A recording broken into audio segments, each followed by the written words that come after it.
Meu nome é João Vitor e venho em nome do grupo para falar sobre a teoria geral do controle de constitucionalidade. Pegamos o material de Pedro Lenza e o conteúdo aplicado em sala pelo professor Juan Espíndola para a realização desse trabalho. O que seria a teoria geral do controle? O conceito é a relação que existe entre um objeto e um parâmetro. O objeto é aquilo que se questiona e o parâmetro é a relação àquilo que se questiona. Ou seja, o objeto seria uma lei e o parâmetro a Constituição Federal. O controle seria se essa lei está de acordo com a Constituição. Os pressupostos para o controle seriam uma Constituição rígida, um órgão competente e uma supremacia constitucional.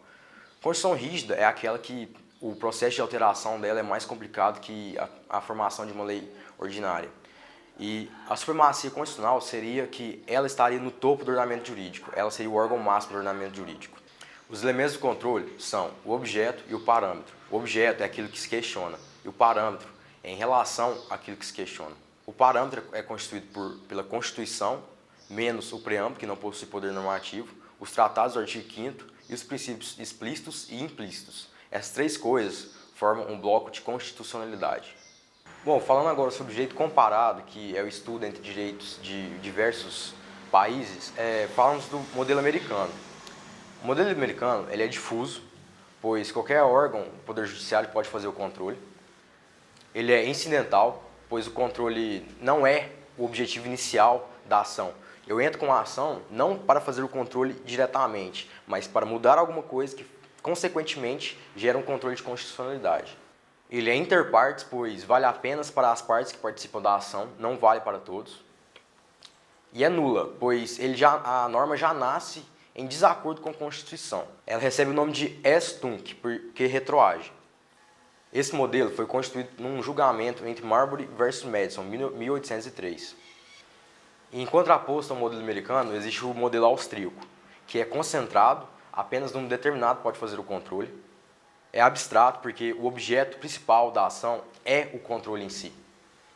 E é erga omnes, o controle vale para todos. E ele é anulável, recebe o nome de est nunc e não retroage. Esse modelo foi criado por Kelsen na sua obra O Guardião da Constituição Federal, de 1927. Já o modelo francês, o controle é preventivo. Ele é feito antes mesmo de a lei se iniciar, se concretizar. E após feito esse controle, não tem como mais controlá-la, visto que ela já está em vigência e já não pode mais ser mudada. Na nossa primeira Constituição, de 1824, não existia qualquer previsão de controle. Existia o poder moderador, na figura do imperador, que era um poder neutro que, quando havia conflito entre os poderes, ele decidia quem estava certo ou não. Com a Constituição de 1891, foi adotado por Rui Barbosa o modelo americano, que, como visto anteriormente, é difuso, incidental, interpartes e nulo. Com a Constituição de 1934, continuou o sistema americano, mas com o acréscimo do mandato de segurança, da intervenção federal e do stare decisis. Apenas fazendo uma observação, o que seria esse mandato de segurança? É quando você tem um direito assegurado constitucionalmente e uma autoridade nega esse direito para você. Então você entra com o mandato de segurança para assegurar esse direito. E o conceito de stare decisis suspende por atuação do Senado a eficácia da norma. Ele aplica o que seria inter partes agora em erga omnes. Já na Constituição de 1937, continuou-se a adotar o sistema americano, mas os aperfeiçoamentos de 1974. Além disso, foi acrescentado pelo artigo 37 a cláusula não obstante.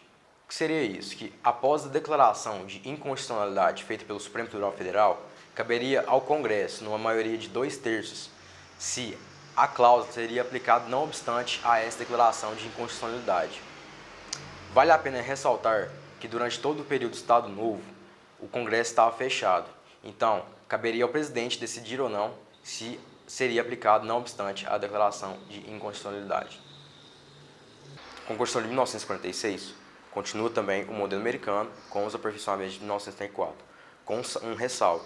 Em 64, com a ditadura, essa Constituição foi mudada por uma emenda constitucional e passou a utilizar-se do modelo austríaco. Foi necessário para a ditadura mudar esse modelo, pois, de acordo com a nossa Constituição, que é uma Constituição, era na época uma Constituição democrática, os juízes interpretavam dessa forma, eles interpretavam de maneira democrática a Constituição e não faziam valer as decisões da ditadura em si. Então, eles preferiram para manter suas decisões, mudar o modelo para o modelo austríaco.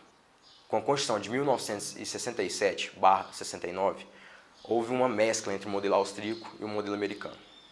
E a nossa Constituição atual de 1988 ampliou-se o modelo austríaco. Existem também as modalidades do controle. Elas se diferem entre o momento e a natureza. O momento pode ser preventivo, tanto quanto repressivo. É preventivo quando você faz o controle antes da vigência da lei, enquanto ela ainda é um projeto. E ela é repressiva quando você controla ela a partir do momento que ela já entra em vigência. E quanto à natureza, ela é política e jurisdicional. Quando ela é jurisdicional, quem faz o controle é o poder judiciário, e política é o poder executivo e legislativo. O controle preventivo feito pelo Poder Legislativo ocorre nas suas comissões de Constituição e Justiça, onde eles analisarão um projeto de lei se existe algum erro que poderá se tornar uma inconstitucionalidade. O controle feito pelo Executivo se dará no veto. E o controle realizado pelo Poder Judiciário ocorre quando existe vedação da própria Constituição. Em outras palavras, cuida de um direito-função do parlamentar em participar de um processo legislativo. E a legalidade que é submetida à administração pública não se refere apenas ao texto da lei, mas também à Constituição e seus princípios. Para finalizar o trabalho, trataremos agora de espécies de inconstitucionalidade. Tratando das espécies de inconstitucionalidade, é saber se essa norma está de acordo ou não com a Constituição. Um vício de inconstitucionalidade pode ser de ação ou de omissão. É de ação quando uma norma fere diretamente o texto constitucional, e é de omissão quando a Constituição exige que seja feita uma lei, e tal lei não é feita. Pode ser omissão total, a lei não é feita, e omissão parcial.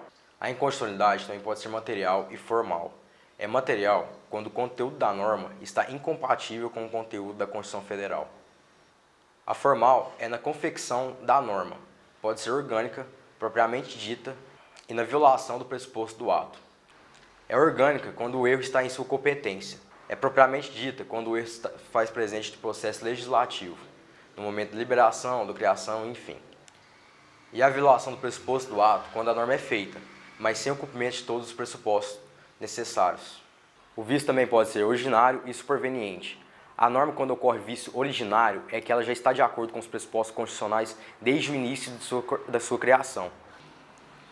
O vício também pode ser material e formal. É material quando a matéria da norma está em desacordo com a matéria da Constituição Federal. E formal, quando na sua elaboração houve algum tipo de erro, algum tipo de vício. O vício também pode ser material e formal. Ocorre com material quando a matéria da norma está em desacordo com a matéria da Constituição Federal. E o vício é formal quando ocorre algum vício na sua formação, na sua confecção. Essa inconstitucionalidade formal pode ser orgânica, propriamente dita, e na violação ao pressuposto do ato. A inconstitucionalidade pode ser originária e superveniente. É originária quando o parâmetro está anterior ao objeto, ou seja, a partir do momento que essa norma entra em vigência, ele está em desacordo com a Constituição que é instaurada. E a inconstitucionalidade superveniente ocorre quando a alteração do parâmetro torna a norma inconstitucional. Portanto, estamos de um objeto anterior ao parâmetro em que a doutrina reconhece. No entanto, não se fala que a norma é inconstitucional, apenas que ela não é recepcionada. Bom, dando um exemplo da inconstitucionalidade superveniente, que por acaso é o mesmo exemplo que foi aplicado em sala, seria o caso do nosso Código Penal. Tem uma lei que retira o crime do aborto no caso de estupro, se a gravidez foi resultado de estupro. Então, essa lei, como o Código Penal foi criado em 1940, ela está de acordo com o parâmetro, que é a Constituição de 1937. Então, essa lei, de acordo com o parâmetro de 37, está constitucional. Já com a nossa nova Constituição de 1988, essa lei deixou de ser constitucional pelo avanço dos direitos humanos nessa nova Constituição. Então, ela se tornou inconstitucional pelo novo parâmetro, mas falamos que ela não é recepcionada. A inconstitucionalidade também pode ser direta e indireta. Direta é quando um ato normativo que tem como validade a Constituição Federal o contraria. E indireta quando o ato normativo que possui como validade a norma contraria a Constituição Federal. Ou seja, contraria a lei ou está incompatível com a Constituição e não pode ser objeto de controle. Em suma, é disso que se trata a teoria geral do controle. Muito obrigado.